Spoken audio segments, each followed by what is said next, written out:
ਜਿਹੜੇ ਬੰਦਿਆਂ ਨੇ 13 ਤੋਂ ਲੈ ਕੇ 10 ਤਰੀਕ ਤੱਕ ਅੱਜ ਜਿਹੜੇ ਆਉਣ ਵਾਲੇ ਕੁਝ ਦਿਨਾਂ ਤੱਕ ਇਸ ਖਰੀਦੇ ਹੈ ਉਹ ਜਨਤਾ ਤਾਂ ਮੇਰੇ ਹੋ ਹੁਣ ਮੇਰਾ ਇਕੱਠੇ ਕਰ ਦਿਓ ਹਾਂ ਇਕੱਠੇ ਸੈਂਟਰ 'ਚ ਆ ਜਾ ਇਸ ਭਾਈ ਨੇ ਇਧਰ ਆ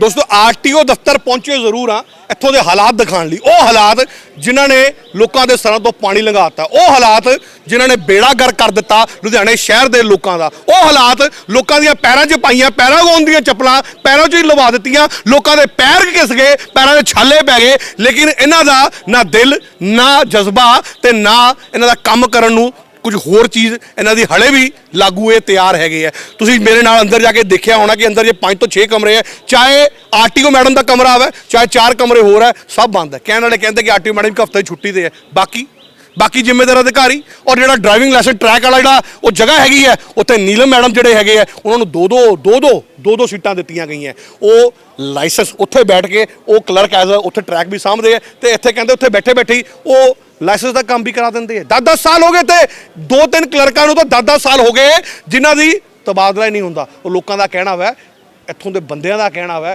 कि वो आरटीओ नालों भी ज़्यादा हावी है इस डिपार्टमेंट दे विच उन्हां दी ही चलती है उन्हां दी मर्जी तो बिना कुछ नहीं होंदा। हाँ जे ईमानदारी नाल काम कराओ जो रेट बनता है उस रेट ते काम कराओ तो तुहाडा काम नहीं होएगा। तुहाडी फाइल दित्ती हुई जिहड़ी हैगी है वो भी गवाच जाती है साल भर तुहाडी फाइल नहीं मिलती लेकिन जे तुसीं किसी दलाल के थ्रू किसी एजेंट के थ्रू काम कराने हो तो तुहाडी फाइल उसे दिन लभ जाती है तुहाडा काम भी हो जाता तुहाडे हवाले हो जाता। ये आरटीओ डिपार्टमेंट का हाल है और ये गल्लां सब नूं पता है ये गल्लां स्टेट ट्रांसपोर्ट जिहड़ा डिपार्टमेंट है साडा पंजाब दा जिहड़ा ट्रांसपोर्ट डिपार्टमेंट है कि उन्होंने अफसरां नूं नहीं पता उन्होंने सब पता है। मैं आरटीओ डिपार्टमेंट की गल करां मैं तो आ जिहड़ा पंजाब दा ट्रांसपोर्ट डिपार्टमेंट है मैं तो उनके ही अफसरों से हैरान हाँ जोड़े STC है मनीष जी मेरी बीतों दिन उन्होंने गल हुई कि मनीष जी प्रिंसीपल सैकटरी जोड़े विकास गर्ग जी सीगे मैं सीगे इसलिए कहना क्योंकि 13 तरीक तो पहला उन्होंने आ तुसीं देख सकते हो एक नोटिफिकेशन की कापी है इस नोटिफिकेशन के विच जारी किया गया जारी तक कादा मैं कहूँगा लिखिया सिर्फ एक कागज़ का टुकड़ा हाल तक बन के रह गया जारी कुछ नहीं किया गया लेकिन ये कागज़ का टुकड़ा जारी किया गया नोटिफिकेशन के रूप में कि पंजाब के अगले 3 सालों वास्ते जिन्हें भी इलैक्ट्रिकल व्हीकल्स है उन्होंने रोड टैक्स नहीं लगेगा सिर्फ तुहानूं RC का खर्चा देना पवेगा। लेकिन अज तुसीं लगभग 13 अप्रैल तो अज 10 मई होगी लगभग 1 महीना हो गया हाले तक ये अमेंडमेंट नहीं होया जे कोई सिस्टम की जे कोई इन्हां अफसरां की जे कोई साडी सरकारां दी जे कोई अपनी मतलब की चीज़ होवे तो रातों रात फरमान रातों रात नोटिफिकेशन अमेंडमेंट हो जाता है रातों रात इंप्लीमेंट हो जाता है रातों सॉफ्टवेयर अपलोड भी हो जाता है गजट भी पास हो जाता है। लेकिन आ नोटिफिकेशन अज महीना होने ते आ गया हाले तक ना अमेंडमेंट होया ना इंप्लीमेंट होया। जदों इलैक्ट्रिक व्हीकल्स वेचण वाले जो डीलर्स ने मेरी गल हुई वो कहते भाजी जो तक अमेंडमेंट नहीं होंदा जो तक सॉफ्टवेयर अपलोड नहीं होंदा माफ़ी चाहांगे उदों तक ये सिर्फ कागज़ का टुकड़ा है। और इस कागज़ के टुकड़े को लैके जो अज तो 10-12 दिन पहला स्टेट ट्रांसफर अफसर मनीष जी ने मेरी गल हुई तो उन्होंने कहना सी बस 2-3 दिन असीं करन लगे हाँ मैं कहा मनीष जी इन्ना टाइम क्यों लग गया तो जवाब नहीं सी उन्होंने कोल और विकास गर्ग जी प्रिंसीपल सैकटरी जिहड़े सीगे उन्हां दी जगह के उत्ते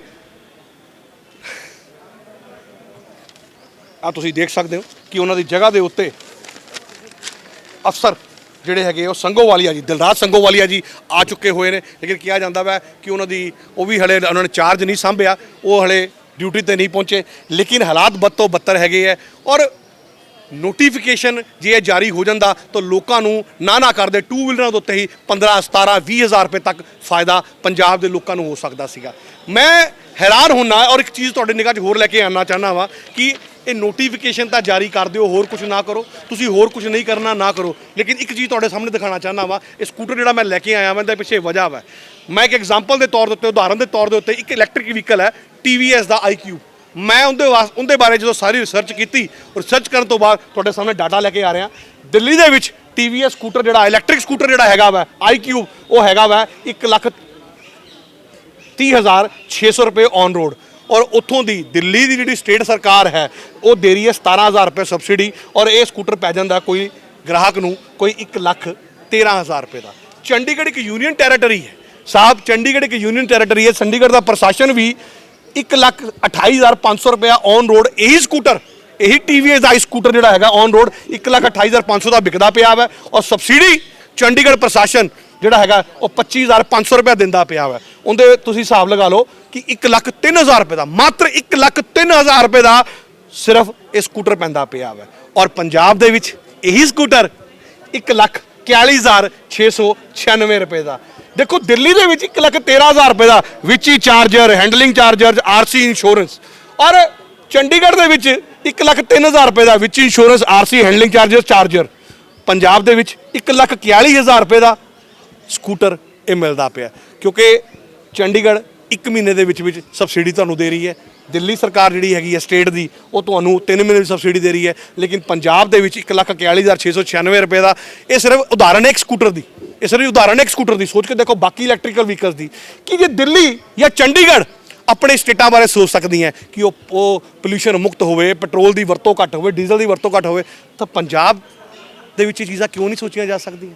ਪੰਜਾਬ ਦੇ ਵਿੱਚ ਵੀ ਜੇ ਇਹ ਨੋਟੀਫਿਕੇਸ਼ਨ ਹੀ ਲਾਗੂ ਹੋ ਜਾਵੇ, ਅੱਜ ਮਹੀਨਾ ਹੋਣ ਤੇ ਆ ਗਿਆ, ਜੇ ਲਾਗੂ ਹੋ ਜਾਂਦਾ ਤਾਂ ਮੇਰੇ ਖਿਆਲ ਨਾਲ ਤੁਹਾਨੂੰ ਮੈਂ ਦੱਸ ਚੁੱਕਿਆ ਕਿ ਕਿੰਨੇ ਪੈਸੇ ਲੈਸ ਹੋ ਜਾਂਦੇ। ਨਲਾਇਕੀ ਅਫਸਰਾਂ ਦੀ, ਔਰ ਅਫਸਰਾਂ ਦਾ ਕਹਿਣਾ ਵਾ, ਮਨੀਸ਼ ਜੀ ਨੇ ਮੈਨੂੰ ਦੱਸਿਆ, ਮੈਂ ਕਿਹਾ ਜਿਨ੍ਹਾਂ ਨੇ 13 ਤਰੀਕ ਤੋਂ ਲੈ ਕੇ ਹੁਣ ਤੱਕ ਇਲੈਕਟ੍ਰਿਕ ਵਹੀਕਲ ਪੰਜਾਬ 'ਚ ਖਰੀਦੇ ਹੈ ਕਿ ਉਹਨਾਂ ਦੇ ਪੈਸੇ ਰਿਫੰਡ ਕਰੋਗੇ?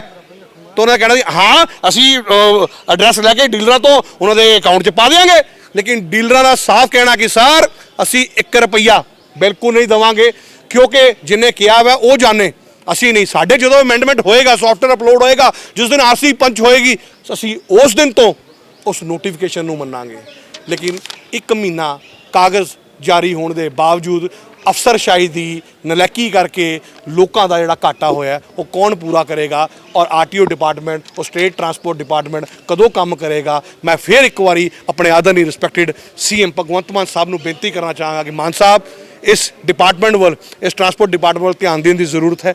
ਲਾਲਜੀਤ ਭੁੱਲਰ ਜੀ ਨੂੰ ਕਈ ਵਾਰੀ ਫੋਨ ਕਰਨ ਦੀ ਕੋਸ਼ਿਸ਼ ਕੀਤੀ ਬਟ ਉਹਨਾਂ ਨੇ ਨਹੀਂ ਚੁੱਕਿਆ। ਡਿਪਾਰਟਮੈਂਟ ਵੱਲ ਧਿਆਨ ਦੇਣ ਦੀ ਜ਼ਰੂਰਤ ਹੈ ਤਾਂ ਜੋ ਲੋਕਾਂ ਨੂੰ ਹੋਰਾਂ ਸਟੇਟਾਂ ਦੀ ਜਗ੍ਹਾ, ਹੋਰਾਂ ਸਟੇਟਾਂ ਦੀ ਤਰ੍ਹਾਂ ਪੰਜਾਬ ਦੇ ਵਿੱਚ ਵੀ ਅਸੀਂ ਪੋਲਿਊਸ਼ਨ ਮੁਕਤ ਬਣਾਈਏ, ਮਿਲ ਕੇ, ਰਲ ਮਿਲ ਕੇ।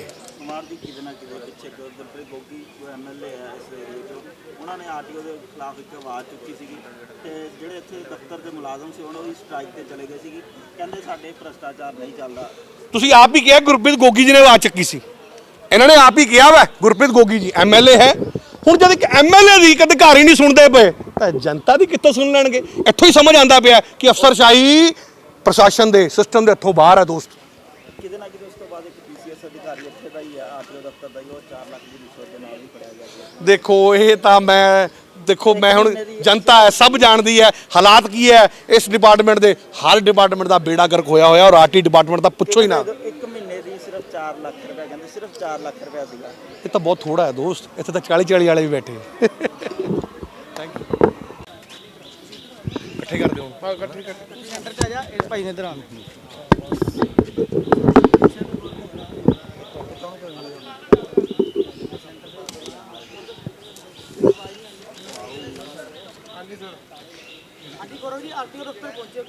ਦੋਸਤੋ RTO ਦਫ਼ਤਰ ਪਹੁੰਚੇ ਜ਼ਰੂਰ ਆ ਇੱਥੋਂ ਦੇ ਹਾਲਾਤ ਦਿਖਾਉਣ ਲਈ। ਉਹ ਹਾਲਾਤ ਜਿਨ੍ਹਾਂ ਨੇ ਲੋਕਾਂ ਦੇ ਸਿਰਾਂ ਤੋਂ ਪਾਣੀ ਲੰਘਾਤਾ, ਉਹ ਹਾਲਾਤ ਜਿਨ੍ਹਾਂ ਨੇ ਬੇੜਾ ਗਰਕ ਕਰ ਦਿੱਤਾ ਲੁਧਿਆਣੇ ਸ਼ਹਿਰ ਦੇ ਲੋਕਾਂ ਦਾ, ਉਹ ਹਾਲਾਤ ਲੋਕਾਂ ਦੀਆਂ ਪੈਰਾਂ 'ਚ ਪਾਈਆਂ ਪੈਰਾਗੋਨ ਦੀਆਂ ਚੱਪਲਾਂ ਪੈਰਾਂ 'ਚ ਹੀ ਲਵਾ ਦਿੱਤੀਆਂ, ਲੋਕਾਂ ਦੇ ਪੈਰ ਘਿਸ ਗਏ, ਪੈਰਾਂ ਦੇ ਛਾਲੇ ਪੈ ਗਏ। ਲੇਕਿਨ ਇਹਨਾਂ ਦਾ ਨਾ ਦਿਲ, ਨਾ ਜਜ਼ਬਾ ਤੇ ਨਾ ਇਹਨਾਂ ਦਾ ਕੰਮ ਕਰਨ ਨੂੰ ਕੁਝ ਹੋਰ ਚੀਜ਼ ਇਹਨਾਂ ਦੀ ਹਲੇ ਵੀ ਲਾਗੂ ਇਹ ਤਿਆਰ ਹੈਗੇ ਆ। ਤੁਸੀਂ ਮੇਰੇ ਨਾਲ ਅੰਦਰ ਜਾ ਕੇ ਦੇਖਿਆ ਹੋਣਾ ਕਿ ਅੰਦਰ ਜੇ 5 ਤੋਂ 6 ਕਮਰੇ ਹੈ, ਚਾਹੇ RTO ਮੈਡਮ ਦਾ ਕਮਰਾ ਆਵੇ, ਚਾਹੇ 4 ਕਮਰੇ ਹੋਰ ਹੈ, ਸਭ ਬੰਦ ਹੈ। ਕਹਿਣ ਵਾਲੇ ਕਹਿੰਦੇ ਕਿ RTO ਮੈਡਮ ਇੱਕ ਹਫ਼ਤੇ ਦੀ ਛੁੱਟੀ ਤੇ ਹੈ, ਬਾਕੀ ਜ਼ਿੰਮੇਦਾਰ ਅਧਿਕਾਰੀ ਔਰ ਜਿਹੜਾ ਡਰਾਈਵਿੰਗ ਲਾਇਸੈਂਸ ਟਰੈਕ ਵਾਲਾ ਜਿਹੜਾ ਉਹ ਜਗ੍ਹਾ ਹੈਗੀ ਹੈ, ਉੱਥੇ ਨੀਲਮ ਮੈਡਮ ਜਿਹੜੇ ਹੈਗੇ ਆ ਉਹਨਾਂ ਨੂੰ ਦੋ ਸੀਟਾਂ ਦਿੱਤੀਆਂ ਗਈਆਂ। ਉਹ ਲਾਇਸੈਂਸ ਉੱਥੇ ਬੈਠ ਕੇ ਉਹ ਕਲਰਕ ਐਜ਼ ਉੱਥੇ ਟਰੈਕ ਵੀ ਸਾਂਭਦੇ ਆ ਤੇ ਇੱਥੇ ਕਹਿੰਦੇ ਉੱਥੇ ਬੈਠੇ ਹੀ ਉਹ ਲਾਇਸੈਂਸ ਦਾ ਕੰਮ ਵੀ ਕਰਾ ਦਿੰਦੇ ਆ। 10 ਸਾਲ ਹੋ ਗਏ ਤੇ 2-3 ਕਲਰਕਾਂ ਨੂੰ ਤਾਂ 10 ਸਾਲ ਹੋ ਗਏ ਜਿਨ੍ਹਾਂ ਦੀ ਤਬਾਦਲਾ ਹੀ ਨਹੀਂ ਹੁੰਦਾ। ਉਹ ਲੋਕਾਂ ਦਾ ਕਹਿਣਾ ਵਾ, ਇੱਥੋਂ ਦੇ ਬੰਦਿਆਂ ਦਾ ਕਹਿਣਾ ਵਾ ਕਿ ਉਹ RTO ਨਾਲੋਂ ਵੀ ਜ਼ਿਆਦਾ ਹਾਵੀ ਹੈ ਇਸ ਡਿਪਾਰਟਮੈਂਟ ਦੇ ਵਿੱਚ। ਉਹਨਾਂ ਦੀ ਹੀ ਚੱਲਦੀ ਹੈ, ਉਹਨਾਂ ਦੀ ਮਰਜ਼ੀ ਤੋਂ ਬਿਨਾਂ ਕੁਝ ਨਹੀਂ ਹੁੰਦਾ। ਹਾਂ ਜੇ ਇਮਾਨਦਾਰੀ ਨਾਲ ਕੰਮ ਕਰਾਓ, ਜੋ ਰੇਟ ਬਣਦਾ ਵਾ ਉਸ ਰੇਟ ਤੇ ਕੰਮ ਕਰਾਓ ਤਾਂ ਤੁਹਾਡਾ ਕੰਮ ਨਹੀਂ ਹੋਏਗਾ। ਤੁਹਾਡੀ ਫਾਈਲ ਦਿੱਤੀ ਹੋਈ ਜਿਹੜੀ ਹੈਗੀ ਹੈ ਉਹ ਵੀ ਗਵਾਚ ਜਾਂਦੀ ਹੈ, ਸਾਲ ਭਰ ਤੁਹਾਡੀ ਫਾਈਲ ਨਹੀਂ ਮਿਲਦੀ। ਲੇਕਿਨ ਜੇ ਤੁਸੀਂ ਕਿਸੇ ਦਲਾਲ ਦੇ ਥਰੂ, ਕਿਸੇ ਏਜੰਟ ਦੇ ਥਰੂ ਕੰਮ ਕਰਾਉਂਦੇ ਹੋ ਤਾਂ ਤੁਹਾਡੀ ਫਾਈਲ ਉਸੇ ਦਿਨ ਲੱਭ ਜਾਂਦੀ ਹੈ, ਤੁਹਾਡਾ ਕੰਮ ਵੀ ਹੋ ਜਾਂਦਾ, ਤੁਹਾਡੇ ਹਵਾਲੇ ਹੋ ਜਾਂਦਾ। ਇਹ ਆਰਟੀਓ ਡਿਪਾਰਟਮੈਂਟ ਦਾ ਹਾਲ ਹੈ ਔਰ ਇਹ ਗੱਲਾਂ ਸਭ ਨੂੰ ਪਤਾ। ਇਹ ਗੱਲਾਂ ਸਟੇਟ ਟਰਾਂਸਪੋਰਟ ਜਿਹੜਾ ਡਿਪਾਰਟਮੈਂਟ ਹੈ ਸਾਡਾ ਪੰਜਾਬ ਦਾ, ਜਿਹੜਾ ਟਰਾਂਸਪੋਰਟ ਡਿਪਾਰਟਮੈਂਟ ਹੈ, ਕਿ ਉਹਨਾਂ ਦੇ ਅਫਸਰਾਂ ਨੂੰ ਨਹੀਂ ਪਤਾ? ਉਹਨਾਂ ਨੂੰ ਸਭ ਪਤਾ। ਮੈਂ ਆਰਟੀਓ ਡਿਪਾਰਟਮੈਂਟ ਦੀ ਕੀ ਗੱਲ ਕਰਾਂ, ਮੈਂ ਤਾਂ ਆ ਜਿਹੜਾ ਪੰਜਾਬ ਦਾ ਟਰਾਂਸਪੋਰਟ ਡਿਪਾਰਟਮੈਂਟ ਹੈ, ਮੈਂ ਤਾਂ ਉਹਦੇ ਹੀ ਅਫਸਰਾਂ ਤੇ ਹੈਰਾਨ ਆ। ਜਿਹੜੇ ਐਸਟੀਸੀ ਹੈਗੇ ਹੈ, ਮਨੀਸ਼ ਜੀ, ਮੇਰੀ ਬੀਤੋ ਦਿਨ ਉਹਨਾਂ ਨਾਲ ਗੱਲ ਹੋਈ ਕਿ ਮਨੀਸ਼ ਜੀ ਪ੍ਰਿੰਸੀਪਲ ਸੈਕਟਰੀ ਜਿਹੜੇ ਵਿਕਾਸ ਗਰਗ ਜੀ ਸੀਗੇ, ਮੈਂ ਸੀਗੇ ਇਸ ਲਈ ਕਹਿਣਾ ਕਿਉਂਕਿ 13 ਤਰੀਕ ਤੋਂ ਪਹਿਲਾਂ ਉਹਨਾਂ ਨੇ ਆ ਤੁਸੀਂ ਦੇਖ ਸਕਦੇ ਹੋ ਇੱਕ ਨੋਟੀਫਿਕੇਸ਼ਨ ਦੀ ਕਾਪੀ ਹੈ। ਇਸ ਨੋਟੀਫਿਕੇਸ਼ਨ ਦੇ ਵਿੱਚ ਇਹ ਜਾਰੀ ਕੀਤਾ ਗਿਆ, ਇਹ ਜਾਰੀ ਤਾਂ ਕਾਹਦਾ ਮੈਂ ਕਹੂੰਗਾ, ਲਿਖਿਆ ਸਿਰਫ ਇੱਕ ਕਾਗਜ਼ ਦਾ ਟੁਕੜਾ ਹਾਲੇ ਤੱਕ ਬਣ ਕੇ ਰਹਿ ਗਿਆ, ਜਾਰੀ ਕੁਛ ਨਹੀਂ ਕੀਤਾ ਗਿਆ। ਲੇਕਿਨ ਇਹ ਕਾਗਜ਼ ਦਾ ਟੁਕੜਾ ਜਾਰੀ ਕੀਤਾ ਗਿਆ ਨੋਟੀਫਿਕੇਸ਼ਨ ਦੇ ਰੂਪ ਦੇ ਵਿੱਚ ਕਿ ਪੰਜਾਬ ਦੇ ਵਿੱਚ ਅਗਲੇ 3 ਸਾਲਾਂ ਵਾਸਤੇ ਜਿੰਨੇ ਵੀ ਇਲੈਕਟ੍ਰੀਕਲ ਵਹੀਕਲਸ ਹੈਗੇ ਆ ਉਹਨਾਂ ਤੇ ਰੋਡ ਟੈਕਸ ਨਹੀਂ ਲੱਗੇਗਾ, ਸਿਰਫ ਤੁਹਾਨੂੰ ਆਰਸੀ ਦਾ ਖਰਚਾ ਦੇਣਾ ਪਵੇਗਾ। ਲੇਕਿਨ ਅੱਜ ਤੁਸੀਂ ਲਗਭਗ 13 ਅਪ੍ਰੈਲ ਤੋਂ ਅੱਜ 10 ਮਈ ਹੋ ਗਈ, ਲਗਭਗ 1 ਮਹੀਨਾ ਹੋ ਗਿਆ, ਹਾਲੇ ਤੱਕ ਇਹ ਅਮੈਂਡਮੈਂਟ ਨਹੀਂ ਹੋਇਆ। ਜੇ ਕੋਈ ਸਿਸਟਮ ਦੀ, ਜੇ ਕੋਈ ਇਹਨਾਂ ਅਫਸਰਾਂ ਦੀ, ਜੇ ਕੋਈ ਸਾਡੀ ਸਰਕਾਰਾਂ ਦੀ, ਜੇ ਕੋਈ ਆਪਣੀ ਮਤਲਬ ਦੀ ਚੀਜ਼ ਹੋਵੇ ਤਾਂ ਰਾਤੋਂ ਰਾਤ ਫਰਮਾਨ, ਰਾਤੋਂ ਰਾਤ ਨੋਟੀਫਿਕੇਸ਼ਨ ਅਮੈਂਡਮੈਂਟ ਹੋ ਜਾਂਦਾ ਹੈ, ਰਾਤੋਂ ਰਾਤ ਇੰਪਲੀਮੈਂਟ ਹੋ ਜਾਂਦਾ, ਰਾਤੋਂ ਸੌਫਟਵੇਅਰ 'ਚ ਅਪਲੋਡ ਵੀ ਹੋ ਜਾਂਦਾ, ਗਜਟ ਵੀ ਪਾਸ ਹੋ ਜਾਂਦਾ। ਲੇਕਿਨ ਆਹ ਨੋਟੀਫਿਕੇਸ਼ਨ ਅੱਜ ਮਹੀਨਾ ਹੋਣ ਤੇ ਆ ਗਿਆ, ਹਾਲੇ ਤੱਕ ਨਾ ਅਮੈਂਡਮੈਂਟ ਹੋਇਆ ਨਾ ਇੰਪਲੀਮੈਂਟ ਹੋਇਆ। ਜਦੋਂ ਇਲੈਕਟ੍ਰਿਕ ਵਹੀਕਲਸ ਵੇਚਣ ਵਾਲੇ, ਜਦੋਂ ਡੀਲਰਸ ਨਾਲ ਮੇਰੀ ਗੱਲ ਹੋਈ, ਉਹ ਕਹਿੰਦੇ ਭਾਜੀ ਜਦੋਂ ਤੱਕ ਅਮੈਂਡਮੈਂਟ ਨਹੀਂ ਹੁੰਦਾ, ਜਦੋਂ ਤੱਕ ਸੌਫਟਵੇਅਰ ਅਪਲੋਡ ਨਹੀਂ ਹੁੰਦਾ, ਮਾਫੀ ਚਾਹਾਂਗੇ, ਉਦੋਂ ਤੱਕ ਇਹ ਸਿਰਫ ਕਾਗਜ਼ ਦਾ ਟੁਕੜਾ ਹੈ। ਔਰ ਇਸ ਕਾਗਜ਼ ਦੇ ਟੁਕੜੇ ਨੂੰ ਲੈ ਕੇ ਜਦੋਂ ਅੱਜ ਤੋਂ 10-12 ਦਿਨ ਪਹਿਲਾਂ ਸਟੇਟ ਟਰਾਂਸਫਰ ਅਫਸਰ ਮਨੀਸ਼ ਜੀ ਨਾਲ ਮੇਰੀ ਗੱਲ ਹੋਈ ਤਾਂ ਉਹਨਾਂ ਦਾ ਕਹਿਣਾ ਸੀ ਬਸ 2-3 ਦਿਨਾਂ 'ਚ ਅਸੀਂ ਕਰਨ ਲੱਗੇ ਹਾਂ। ਮੈਂ ਕਿਹਾ ਮਨੀਸ਼ ਜੀ ਇਹਨਾਂ ਟਾਈਮ ਕਿਉਂ ਲੱਗ ਗਿਆ? ਤਾਂ ਜਵਾਬ ਨਹੀਂ ਸੀ ਉਹਨਾਂ ਕੋਲ। ਔਰ ਵਿਕਾਸ ਗਰਗ ਜੀ ਪ੍ਰਿੰਸੀਪਲ ਸੈਕਟਰੀ ਜਿਹੜੇ ਸੀਗੇ, ਉਹਨਾਂ ਦੀ ਜਗ੍ਹਾ ਦੇ ਉੱਤੇ ਆ ਤੁਸੀਂ ਦੇਖ ਸਕਦੇ ਹੋ ਕਿ ਉਹਨਾਂ ਦੀ ਜਗ੍ਹਾ ਦੇ ਉੱਤੇ ਅਫਸਰ ਜਿਹੜੇ ਹੈਗੇ ਉਹ ਸੰਗੋਵਾਲੀਆ ਜੀ, ਦਿਲਰਾਜ ਸੰਗੋਵਾਲੀਆ ਜੀ ਆ ਚੁੱਕੇ ਹੋਏ ਨੇ। ਲੇਕਿਨ ਕਿਹਾ ਜਾਂਦਾ ਵਾ ਕਿ ਉਹਨਾਂ ਵੀ ਹਲੇ ਉਹਨਾਂ ਨੇ ਚਾਰਜ ਨਹੀਂ ਸੰਭਿਆ, ਉਹ ਹਲੇ ਡਿਊਟੀ ਤੇ ਨਹੀਂ ਪਹੁੰਚੇ। ਲੇਕਿਨ ਹਾਲਾਤ ਬਦ ਤੋਂ ਬੱਤਰ ਹੈਗੇ ਹੈ ਔਰ ਨੋਟੀਫਿਕੇਸ਼ਨ ਜੇ ਇਹ ਜਾਰੀ ਹੋ ਜਾਂਦਾ ਤਾਂ ਲੋਕਾਂ ਨੂੰ ਨਾ ਕਰਦੇ 2 ਵੀਲਰਾਂ ਦੇ ਉੱਤੇ ਹੀ 15, 17, 20 ਹਜ਼ਾਰ ਰੁਪਏ ਤੱਕ ਫਾਇਦਾ ਪੰਜਾਬ ਦੇ ਲੋਕਾਂ ਨੂੰ ਹੋ ਸਕਦਾ ਸੀਗਾ। ਮੈਂ ਹੈਰਾਨ ਹੁੰਨਾ ਔਰ ਇੱਕ ਚੀਜ਼ ਤੁਹਾਡੇ ਨਿਗਾਹ 'ਚ ਹੋਰ ਲੈ ਕੇ ਆਉਣਾ ਚਾਹੁੰਦਾ ਵਾਂ ਕਿ ਇਹ ਨੋਟੀਫਿਕੇਸ਼ਨ ਤਾਂ ਜਾਰੀ ਕਰ ਦਿਓ, ਹੋਰ ਕੁਝ ਨਾ ਕਰੋ, ਤੁਸੀਂ ਹੋਰ ਕੁਝ ਨਹੀਂ ਕਰਨਾ ਨਾ ਕਰੋ। ਲੇਕਿਨ ਇੱਕ ਚੀਜ਼ ਤੁਹਾਡੇ ਸਾਹਮਣੇ ਦਿਖਾਉਣਾ ਚਾਹੁੰਦਾ ਵਾਂ, ਇਹ ਸਕੂਟਰ ਜਿਹੜਾ ਮੈਂ ਲੈ ਕੇ ਆਇਆ ਵਾਂ ਇਹਦੇ ਪਿੱਛੇ ਵਜ੍ਹਾ ਵਾ। ਮੈਂ ਇੱਕ ਐਗਜ਼ਾਮਪਲ ਦੇ ਤੌਰ ਦੇ ਉੱਤੇ, ਉਦਾਹਰਨ ਦੇ ਤੌਰ ਦੇ ਉੱਤੇ ਇੱਕ ਇਲੈਕਟ੍ਰਿਕ ਵਹੀਕਲ ਹੈ TVS ਦਾ iQ। ਮੈਂ ਉਹਦੇ ਬਾਰੇ ਜਦੋਂ ਸਾਰੀ ਰਿਸਰਚ ਕੀਤੀ, ਰਿਸਰਚ ਕਰਨ ਤੋਂ ਬਾਅਦ ਤੁਹਾਡੇ ਸਾਹਮਣੇ ਡਾਟਾ ਲੈ ਕੇ ਆ ਰਿਹਾ। ਦਿੱਲੀ ਦੇ ਵਿੱਚ TVS ਸਕੂਟਰ ਜਿਹੜਾ ਇਲੈਕਟ੍ਰਿਕ ਸਕੂਟਰ ਜਿਹੜਾ ਹੈਗਾ ਵਾ iQ, ਉਹ ਹੈਗਾ ਵਾ 1,30,600 ਰੁਪਏ ਔਨ ਰੋਡ। ਔਰ ਉੱਥੋਂ ਦੀ ਦਿੱਲੀ ਦੀ ਜਿਹੜੀ ਸਟੇਟ ਸਰਕਾਰ ਹੈ ਉਹ ਦੇ ਰਹੀ ਹੈ 17,000 ਰੁਪਏ ਸਬਸਿਡੀ। ਔਰ ਇਹ ਸਕੂਟਰ ਪੈ ਜਾਂਦਾ ਕੋਈ ਗ੍ਰਾਹਕ ਨੂੰ ਕੋਈ 1,13,000 ਰੁਪਏ ਦਾ।